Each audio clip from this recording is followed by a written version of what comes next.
Welcome back to my channel Sankalp से success. और आज ये क्लास 10th का एक नया चैप्टर स्टार्ट होने जा रहा है जिसका नाम है अर्थमेटिक प्रोग्रेशन।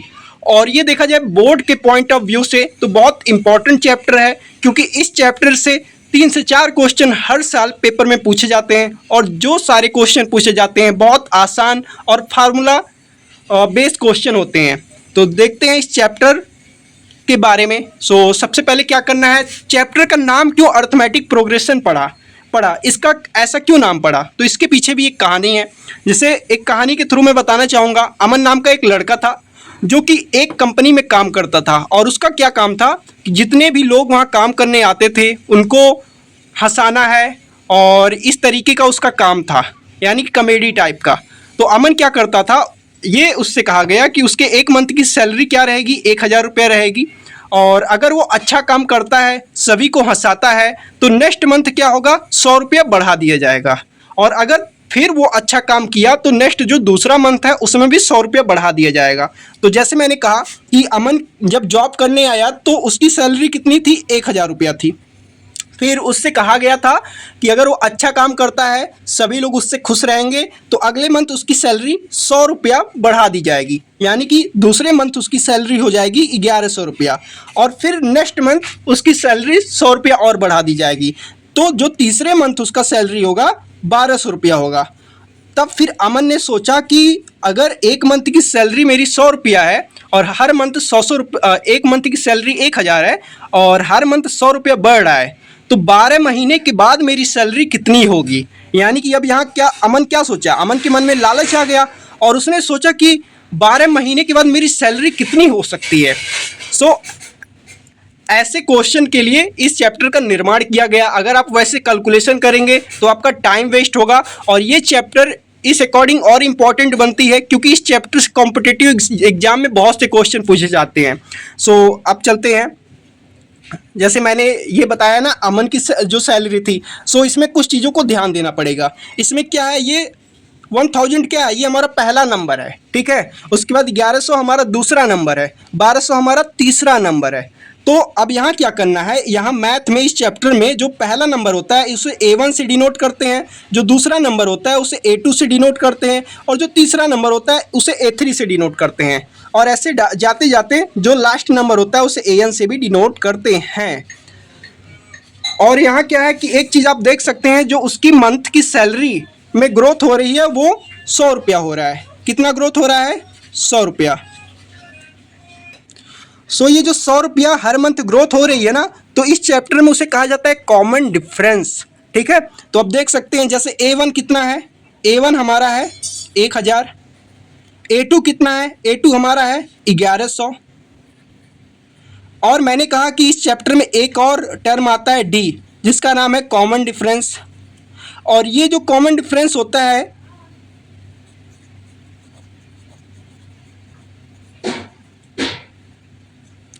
ये हमारा A2 माइनस A1 से पता चलता है। यानी कि D कैसे पता चलता है, A2 माइनस A1 से पता चलता है। तो ये चीज़ें आपको ध्यान रखनी है। जो आपका पहला नंबर होता है उसे फर्स्ट नंबर कहते हैं। जो जैसे मैंने बताया कि D हमारा क्या हो गया, कॉमन डिफरेंस हो गया। और D कैसे फाइंड करते हैं, A2 माइनस A1 करते हैं। ऐसे आप D फाइंड आउट कर सकते हैं। ये हमारा हो गया, बहुत इंपॉर्टेंट फार्मूला है। और A1 क्या होता है, हमारा लास्ट टर्म होता है। कहीं ना कहीं यहाँ आके कोई ना कोई लास्ट टर्म तो होगा, तो उसे क्या कहते हैं, A1 कहते हैं। अब जैसे ये हमारा पहला क्वेश्चन था, यहाँ ऊपर दिया है, इसमें A कितना हो जाएगा। जैसे एक बार फिर से इस क्वेश्चन को लिख लेते हैं। जैसे 1000 हो गया, और फिर क्या हो रहा है, 100 रुपया हमारा हर मंथ ग्रोथ कर रहा है। तो अमन ने सोचा कि 12 मंथ का कितना हमारा सैलरी होगा। तो यहाँ क्या है, A1 कितना है, A1 हमारा है 1000। A2 हमारा कितना है, 1100 है। और हमारा जो D है, D कैसे पता चलेगा, A2 माइनस A1 करेंगे तो हमारा D पता चलेगा। तो अब यहाँ देख सकते हैं, A2 माइनस A1 यानी कि 1100 माइनस 1000 करेंगे तो हमारा D कितना आया, 100 आया। ये हमारा आया D, ठीक है। और अब हम क्या करते हैं, यन हमारा कितना है, यन हमारा 12 है, क्योंकि यन क्या होता है, नंबर ऑफ टर्म। जो भी पूछा जाए जितने भी टर्म का, उसे क्या कहा जाता है, यन कहा जाता है। यहाँ ऊपर लिखे हुए हैं नंबर ऑफ टर्म, तो यन क्या हो गया, हमारा 12 हो गया। अब हम जो फार्मूला जानते हैं उस फार्मूला को अप्लाई कर दें। जैसे हमारा ए एन क्या होता है, a plus n minus 1 into d, ये हमारा फार्मूला होता है।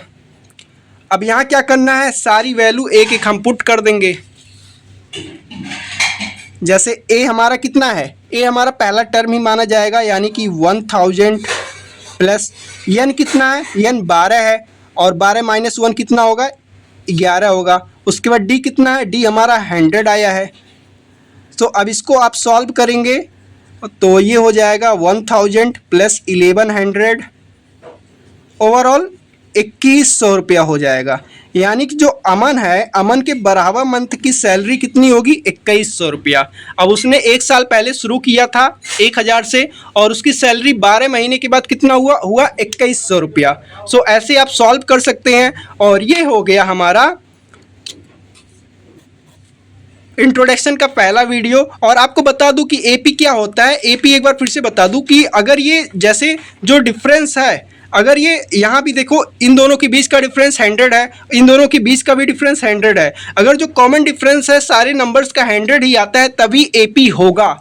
ये बहुत इंपॉर्टेंट पॉइंट है, इसको आप याद रखिएगा, क्योंकि इसके बेस पे भी एनसीईआरटी में क्वेश्चन दिए गए हैं कि ऐसे आपको दे दिया जाएगा बहुत सारे सीरीज, और वहाँ बताने रहेंगे कि ये एपी है कि नहीं एपी है। तो अगर कॉमन डिफरेंस सभी नंबर का सेम आएगा तभी वो एपी होगा। सो एक मैं डिफिनीशन भी आप सभी लोग को लिखा दूं, क्योंकि ये एक फॉर्मेलिटी होती है मैथ में डिफिनीशन। अगर आपको कॉन्सेप्ट समझ आ रहा है तो बहुत बड़ी बात है, और डिफिनीशन तो एक फॉर्मेलिटी होती है, फिर भी हम लिखा देते हैं। जैसे मैंने कहा ना, डिफिनीशन क्या है, इसका डिफिनीशन है an AP, AP means arithmetic progression is a list of number in which each term is obtained by adding a fix. इस पॉइंट को जरूर याद रखें, एडिंग ए फिक्स नंबर। जो हमारा कॉमन डिफरेंस है वो कुछ फिक्स नंबर ही होना चाहिए। Is producing term except the first term. जैसे आप देख सकते हैं, ये हमारा दो एग्जाम्पल लिए हैं। एपी 1 है 1000, फिर 1100, फिर 1200। तो अब कॉमन डिफरेंस यहाँ कितना आया, 100 आया। यहाँ भी कॉमन डिफरेंस 1200 में से 1100 घटाओगे तो 100 ही आएगा। फिर ऐसे जो हमारे यहाँ भी कॉमन डिफरेंस 100 आया, यहाँ भी 100 आया, यानी कि हमारा कॉमन डिफरेंस क्या है, सेम है। यानी कि हमारा है कॉमन डिफरेंस फिक्स नंबर, तो ये हमारा क्या है, एपी है।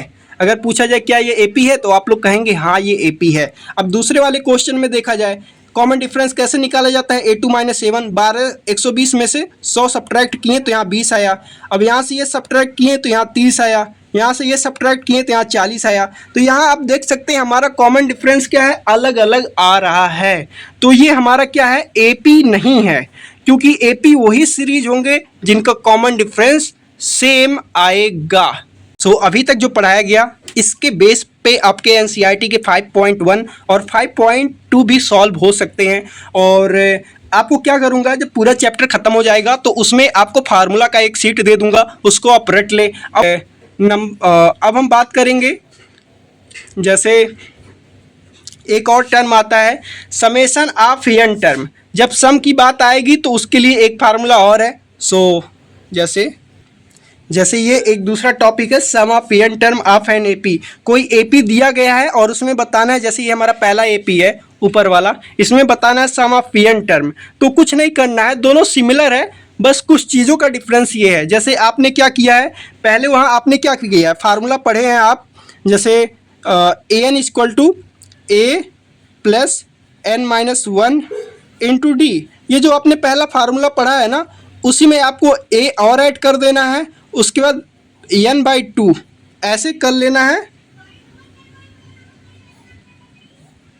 यही हमारा क्या हो गया, एस एन का फार्मूला हो गया। अब यहाँ क्या है ना, अब ये जैसे आपको मैं सिस्टमेटिक तरीके से फार्मूला लिख दूँ, जैसे एस एन इक्वल टू हो जाएगा n/2, और a प्लस ए क्या हो गया 2a, और n-1 इंटू डी। ये हमारा हो गया जनरल फार्मूला, हो गया समेशन का जनरल फार्मूला हो गया, सम ऑफ एन टर्म का जनरल फार्मूला हो गया। और एक चीज़ और है, जैसे यहाँ तक क्या है, आपने वहाँ पढ़ा है ये जो फार्मूला होता है ये ए एन का होता है, ए एन लास्ट टर्म का होता है। तो अब एक फार्मूला और यहाँ से ड्राइव होता है, S N equal to N by two. ये ए तो हमारा ऐसे ही रहेगा और ये क्या है, सम ऑफ एन टर्म, यानी कि जो एन टर्म है ऐसे होता है ना, ये हमारा लास्ट टर्म होता है, इसी को हम क्या कहते हैं, ए एन। ए एन को हम क्या कर सकते हैं, यल भी बोल सकते हैं, यानी कि इसकी जगह क्या हो जाएगा, यल हो जाएगा। ये हमारा जो ये दो फार्मूले हैं ये बहुत इंपॉर्टेंट फार्मूले हैं, इसी के बेस पे आपके सारे क्वेश्चन आएंगे। अब मैं यहाँ टर्म को डिफाइन कर दूँ, जैसे एस एन हो गया नंबर ऑफ एन टर्म, और उसके बाद ये जो एस एन है ना, इसको कहा जाता है sum of n term of n A P. उसके बाद बात आई हमारा यन का। यन क्या है, नंबर ऑफ टर्म की बात होती है, यन को क्या कहते हैं, नंबर ऑफ टर्म। उसके बाद जो होता है हमारा ए, तो फर्स्ट नंबर होता है, जैसे मैंने आगे भी आपको बताया, ए क्या है, फर्स्ट टर्म। उसके बाद डी क्या है, डी हमारा कॉमन डिफरेंस है, जो कि A2 माइनस A1 करेंगे तब मिलेगा आपको। और हमारा ये जो यल है ये हमारा है लास्ट टर्म। आपको ये जब क्वेश्चन समझाएंगे तो और आपको बेटर समझ आएगा। सो ये जो हमारा दो फार्मूला था, ये दो फार्मूले अच्छे से तैयार होने चाहिए। और जो हमारा हो गया ये तीन फार्मूले हैं, आप इसको अच्छे से तैयार कर लें, लिख लिख के प्रैक्टिस कर लें। और ये जो हमारा सेकंड पार्ट है ये एक्सरसाइज 5.3 में काम आएगा। सो मिलते हैं नेक्स्ट वीडियो में। और अगर आपको अच्छी लगी हो और समझ आया है तो हमारे चैनल को ज़रूर सब्सक्राइब करें और इस वीडियो को शेयर करें, क्योंकि जो लोग को अच्छी कोचिंग नहीं मिली है वो यहाँ से पढ़ के एक अच्छा नंबर स्कोर कर सकें। सो मिलते हैं नेक्स्ट वीडियो में, and thank you so much watching this video.